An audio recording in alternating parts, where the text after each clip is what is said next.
السلام علیکم. د ډونالد ټرمپ راتللو سره چې په دې دنیا کې کم دوه ملکونو ته غټ نقصان کېدی شي کنه نو هغه یو ایران دی او بل بنگلاديش دی او مینلی ایران دی. څنګه تو ګوره کنه امریکای خپل B52 بمبر جاز وګونه کې دا او عام جاز نه یادوم B52 بمبر هغه جاز دی چې دا په جنگونو کې استعمالېږي. دا یې بوتل دی په مشرق وسطا کې ودرولې دی د ایران د پاره دی په ایران په سیالته کې بوتل دی. اوس ټیک دا چې دای د الیکشن مطلب د ډونالد ټرمپ د راتللو نه مخکې بوتل دی د 3 نومبر خبره ده. هغه بوتل د دې د وجنو دی خو ته وګوره دا د یروشلم پوسټ وی د اسرائیل چې کوم اخبار دی هغه وی چې B52 state of fortress arrives in the Middle East area from US amid Iranian threat. دی ایران ولا threat ورکړیو کنه ایران ولا دمکی اسرائیل ورکړیو کنه چې دا ځل د جامع ماتوم واپس در باندې حمله کوم او اسرائیل انټيليجنس ایجنسی هغه خبر بیا راځي او ویل دا ځل چې ایران کوم حمله کوي کنه نو کې دې شي چې د عراق د خاورې نه وکی او د 5 نومبر مطلب د امریکای د الیکشن کېدلو نه مخکې وکی نو د اسرائیل سره غم شو. اوس باغی باندې امریکای له قار ورلې هغه ایران ته چې ته خود سینه سره کېږي د نقل اړیږي د اسرائیل نو استخر نشته دی نو هغه ورپسې B52 بمبر د دې لپاره راوسته اوس د جنگ لپاره راوسته یا صرف د يرولو لپاره راوسته دی د هر څه لپاره خو راوسته د دې لپاره دی چې ایران په اسرائیل باندې حمله ونه کړي. نو دای د ټرمپ د الیکشن نه مخکې راوستو نو کته وګورئ کنه ایران هغه حمله د اوسه پر علاقه نه ده. ایران هم په تماشه شو ایران هم قتل چې تورې کې د الیکشن کې پاس کېږي سو که فرض کړه ډونالد ټرمپ پاس شو چې هغه شو نو خو د ایران سخت دشمن دی نو B52 بمبر خو الریډي رسولې دی د سینې چې فوج هم پس راوځي او دلته کې مسله ډیره زیات شي. نو اوس ایران هغه حمله کوي کنه کوي دا به روس ته قتل کېږي خو دا B52 بمبر بوتل الته نه دا د ایران د پاره غټه الارمینګ خبره ده. په مشرق وسطا کې ودرول ګوره په مشرق وسطا کې نه دی په میډل ایست کې د امریکای بلاشه فوجي اړې دي شپږ فوجي اړې خو فل اپریشنل فوجي اړې دي په مشرق وسطا کې په کویت کې فوجي اړه په سعودي عرب کې سوري دا د امریکای فوجي اړه شته په قطر کې شته په کویت کې شته په اردن کې شته او په دوبۍ کې شته دا ملکونه د امریکای نه مجبور دي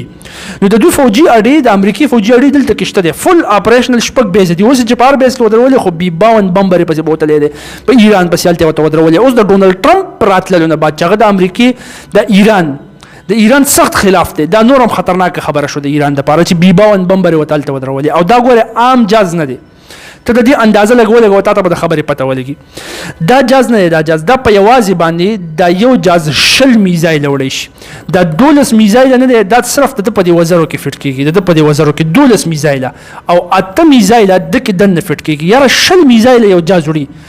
550,000 فیټه پورې خېجول شي نو ته سوچ کوه چې څومره خطرناک جاز دا کېدی شي. کته وګورئ نو بارود تقریبا 2.0 کیلوګرام 32,000 کیلوګرام بارود دا بر اوچتول شي په هوا کې ګرځول شي د ځان سره B52 بمبر د بم اشتلو لپاره استعمالېږي د مقصد دا دی او چې بیا کوم علاقه کور کول شي کنه نو رینج هم ډیر سیوا دی 14,000 کیلومتر 14,000 کیلومتر پورې گیر چاپیره د کمبیټ رینج دی د اشتل کول شي. بیا چې سپیډ ته وګورئ نو هاي سبسونیک سپیډ تقریبا د سپیډ نه دا 0.9 میک دی 0.9 میک ګوره دا میک نه دی میک دا د اواز سپیډ ته وایي د اواز سپیډ چې دی هغه 1235 کیلومتر پر هاور دی په یو غنټه کې 1215 کیلومتر اواز والی شي دې ته 1 میک وایي نو دا د 1 میک نه لږ غونډه کې کم دی 0.9 میک دی نو دې ته سب سونیک سپیډ وایي نو په هاي سب سونیک سپیډ کې د مزلم کول شي نو دا پیور په جنگونو کې استعمال شوی دی او مقصد جنگ کول دی نو دای اوس راوسته دی په ایران پسې په مشرق وسطا کې په دې ځای کې په یو ځای کې ودرولې نو د ایران د پاره دا غټه د الارمینګ خبره ده. اوس ګوره د کې ته دام کتل شي چې یاره د قشنت کې یو جاز خو دی په نارت کوریا پسې بوتلې کنه بوتلې ده B1B دی خو تو ګوره دا B1B بمبر ده دا جاز نه B1B دا بوتلې ده په نارت کوریا پسې د نارت کوریا د کار کړی دی شمالي کوریا نه د شمالي کوریا کیم جونګ اون والا دی د کار وکړو چې دی سورز مخکې یو میزایل ټیسټ کو دا هغه میزایل نوم دی هواسونګ 19 دا میزایل نوم دی او دا انټر کانټیننټل بیلسټک میزایل دی مطلب د یو بری اعظم نه بل بری اعظم اشتل شي دوی د خپل شمالي کوریا نه ډایرک امریکای اشتل شي دا سلاسي میزایل دی نورم جوړ کړی دی هواسونګ او هغه ټیسټ کو اوس چې هغه کله ټیسټ کو نو یره د امریکای سره پیدا شول په امریکای لګ نه وخت شو چې دا کسان خو سره روان قدمونه نه دي بل جاپان او ساوث کوریا سره هم پیدا شو جاپان او ساوث کوریا نه دي جاپان او ساوث کوریا دي خو د امریکای په تمه باندې ناستي چې ګوره تاسو به د شمالي کوریا نه بچ کوي ګینځي خو نه شو بچ کېده ملټري پاور سره مطلب فوجي طاقت په لحاظ سره نارت کوریا د جاپان او د ساوث کوریا نه ډیر زیات سترونګ ده او البته چې کله ته د غربت لحاظ سره ګورې نو غربت په دې کې سیوا د پیسو لحاظ سره بیا هغه مخ کې دي صحیح شو خو یو طرف ته کېږي باندې نو فوجي لحاظ سره ډیر زیات سترونګ دي نو د دنه دا دوانه بچ کول ول امریکا ده اوس چې کله دا ټیسټ کو امریکای خپل دا جاز راوستو B1B او د جاپان او د ساوث کوریا او د US دا جاز د دریوانو ټرایلیټرل ایکسرسایزز په دغه ځای کې وکړل نارت کوریا ته تاو شو وزیر وته وغوړو وزیر وته خطه کو مطلب د هغه د سبسریس کولو د هغه د پرشرایز کولو د شمالي کوریا باندې د دباو راوستلو کوشش وکړو نو اوس ته دا مل شي چې دا خطر د ډونالد ټرمپ د راتللو سره خو شمالي کوریا ته دلته هم دا جاز بوتلې ده کنه خو دلته کې لږ غونډه کې سینریو جدا ده د ایران د لپاره خبره جدا او د شمالي کوریا د لپاره جدا ده څنګه د ډونالد ټرمپ راتللو سره نه دی شمالي کوریا ته اوغمره مسله نشته سونه چې ایران ته ده ځکه چې د شمالي کوریا کیم جونګ اون سره د ډونالد ټرمپ سره تعلق خده ډونالد ټرمپ نه ډونالد ټرمپ د کیم جونګ اون سره اقشن تعلق ساتلو څنګه چې باقي امریکا ساتي مطلب ډونالد کیم جونګ اون ته چې تبر ذکر وکړي چې تبر ډی نیوکلیرایزیشن کې اله موږ تاسو سره تعلقات جوړو او ستانه پابندیان وجته ډی نیوکلیرایزیشن مطلب دا چې اټم بم به ختم کی نو دا چې خو ونه دی دا خو پدې نه دی د خو په سړی باندې وردانګي ډایرکټ دوته ویلي چې نور څنګه دماغ دې کار کوي مطلب سړی خراب کړی دی نو چې کله ته پته لګېدلې ده که نه چې دا سړی خو داسې نه پوهېږي نو دوی وایي چې لکه زمونږ کار د امریکې سره دی خپله امریکا ښه کوي خپل اکانومي ښه کوي تاسو کله یوکرین ته مدد لګوي کله یو ځای ته لګوي کله دا وکړه کله هغه وکړه د امریکې اکانومي هغه شانته کې ښه نه شوه د جو بایډن په دور حکومت کې څومره چې ښه کېدل پکار و نو دوی وایي چې خپل امریکې څه کار ساتي د دې چې ستاسو څه کار دی نو کم از کم د خپل سټانس لږ غونډه کې نرم کو د کیم جونګ اون په باره کې چې مالا بس پرېدوا ډی نیوکلیرایزیشن مطلب اټم بم ختمول دا پرېدوا خو تعلق بس نه اساساتو د رشیا په شان ته تعلق وسنه دی د پیوټین سره چې څنګه تعلق دی کنه او هم رقم نه دی خو بیا هم د ایران په لحاظ څخه دی د ایران سره خو بالکل نه لګي ایران خو چې د څومره ول مرغوت تا وخلی شي او کومره ول تا وي نو د دې مطلب دا دی چې دې ټیم کې د ټولو نه غټ الارمینګ سچويشن هغه د ایران د پاره دی چې د B52 بمبر هلته بوتل دی او د ډونالد ټرمپ هم دلته کې پاس شو او ایران اوس په تماشه له حمله خو په اسرائیل باندې کړی نه دا به اوس ګورو چې مخکې څه چل کیږي په خبره باندې پوه شئ بل مسله ته ما د بنگلاديش ویل چې بنگلاديش ته څنګه مسله ده په هغه د پوهه کوم دا ډونالد ټرمپ د تعلقات د نریندر مودي سره ډیر زیات خواږه دي خو ګوره کنه داسې په دوه لاس یو لاس نیول دي خاندلې دي مو ته داسې ټخ وغه مو ته خاندلې دي خپه خیران دي تبوي کده پرایمري سکول نو د دوه تعلقات هم خواږه دي اوس د دوه تعلقات ټول خواږه دي ځکه لکه کې په هغه باندې پوهه کوم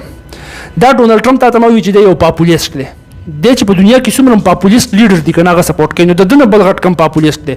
دریم ځل باندې دی رااله دریم ځل باندې او هغه په زنده‌باد او مرده‌باد هندوتوا ټول هندوان ځان سره ودرولي د هغه پترو باندې مخ کې روان دي هندوتوا ایډیالوژي جوړي نو ډونالد ټرمپ مو چې پاپولیست دی هندوان ټول د په سپورټ کولای دي په امریکا کې چې کوم هندوان دي ووټ باغی مال ال راکې چې زه د دوی د لیډر سپورټ کوم پاپولیست نو د دنیا ټول پاپولیست دی په دغه طریقه باندې راټولي او ټم په دغه طریقه دي وګوره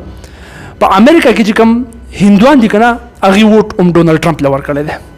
ډونالد ټرمپ ته ووټ ملاو شوی نو په دې وجه باندې خود د نریندر مودي سره د دې هندوتوا والو سره تعلقات خدي یو خبره بل خبره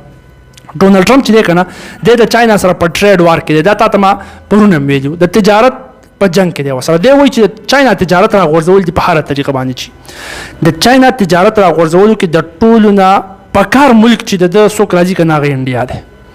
هغه انډیا دی نو د په دی وجه باندې د انډیا ته ضرورت هم د انډیا سره تعلقات هم خدي او ته اوس ویني چې د کواد نه د کواد ګروپ د انډیا او د امریکا چې پکې دي کواد ګروپ استرالیا جاپان انډیا او امریکا څلور ملکونه دي د دې میټینګ هم ته اوس ویني چې په انډیا کې کېږي هم د ډونالد ټرمپ او د بزیل تکي نو تعلقات خدي نو اوس به څه کوي ګوره د چاینا چې کوم سامان دی کنه نو امریکای ته چې کوم راځي په هغه باندې د 60% نمبر ټیکسز ولګول دا تاسو ته ما پرون ویلو ټریفس